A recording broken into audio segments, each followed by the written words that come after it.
Right now, the armed school resource officer who was on duty at the time of the Parkland shooting is facing serious charges. Former Sheriff's Deputy Scott Peterson was the only armed person on campus when 17 people were shot last year. He was arrested yesterday and now faces multiple charges, including neglect of a child and culpable negligence.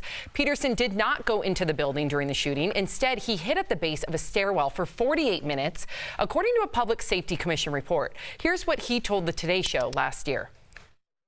This will haunt me the rest of my life. It will. Those are my kids, those were my kids. So, and that's why it hurts the way it does. I'm sorry. I'm sorry that I didn't. I'm sorry that I didn't know where he was. Or it was one person. I didn't know who it was. The charges against Peterson carry a hefty sentence, up to 96.5 years in prison.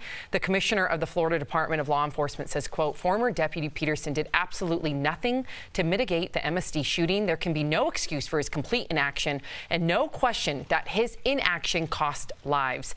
Meantime, Peterson's lawyer is calling for the charges to be dismissed, saying, quote, the state's actions appear to be nothing more than a thinly veiled attempt at politically motivated retribution against Mr. Peterson.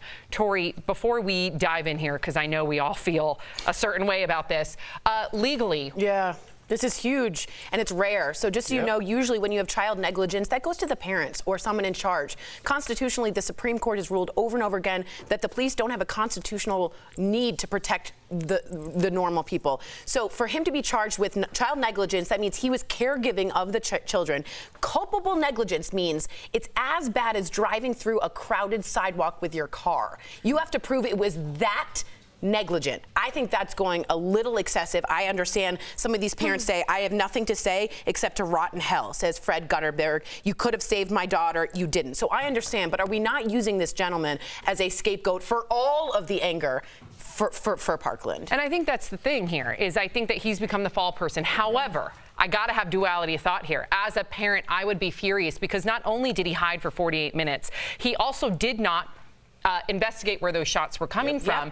And then he also, when other police officers came to the scene, he instructed them to stay back 500 feet, not to enter the building. So his inaction, in my opinion, did cost lives. However, are we expecting, Brandon, too much from these school resource officers? And if we're going to hold him negligible, why aren't we holding the FBI negligible, who missed some leads about Mr. Cruz? How come we're also not holding our lawmakers as negligent? Absolutely. I mean, I feel sorry for the parents and the victims' families and what they have to go through, first and foremost, before we get into this. But you're asking this 56-year-old former deputy, when you take these jobs, when you go from being in a police department or being a Marine, being in the military, and then you take a security job, you're out of that type of harm's way that you're used to. So you're asking him to run in there not knowing what's going on.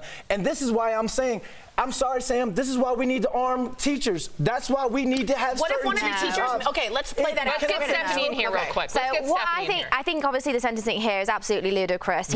96 years is ridiculous.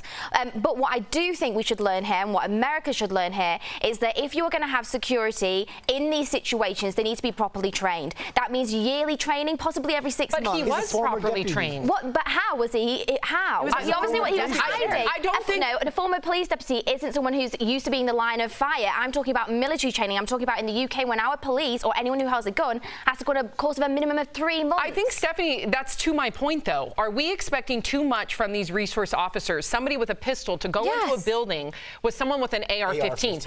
Again, I would be outraged as a parent, but are we expecting too much? And to add on to that, what are we now expecting teachers to do? I know. So are they going to be charged if they run away and they have a gun with child negligence? Now you're asking to put 96 years of prison time on them? But it's one final thought. We do have to get to the next story. If it's just you there and you have to go into a building, there's one thing if you're like, okay, I know teacher A, B, and C have guns. I can go in and we can mobilize and then we can figure out a plan to go and stop a shooter. We're asking little kids. We're asking 6th graders. Remember the one who said he was in the closet with a baseball bat, he was going to go down swinging? We're asking those kids to be the heroes. Now we're asking, I hear you, Brandon. I hear you. The opposition, the opposing comment to that would be people would fear that more guns in the classroom would lead to more deaths.